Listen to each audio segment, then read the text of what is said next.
I'm Sean V, and here's a brief video clip of Bobby Hemmitt discussing the fact that the second son is truly inside of you, as well as his belief that we are aliens.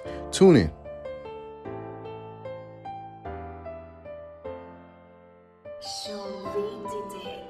The second son is actually inside of you. That's called a petty universe. It's a holographic universe. It doesn't even exist. It's all the stuff exists in you. You projecting that. So the second son is your third eye and your pineal gland and all that opening. But all this thing, the second, all this stuff out here is nothing. That's why you ain't never had none of them people come and visit you. You see what I'm saying? See, my point here is we are the aliens. Exactly right.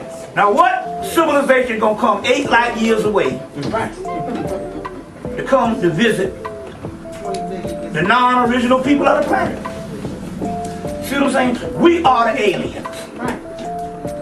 You see, so whenever all this stuff they're preparing for us. You say, well, I'm not an alien. You know, the stuff on the inside of you is the alien. Right.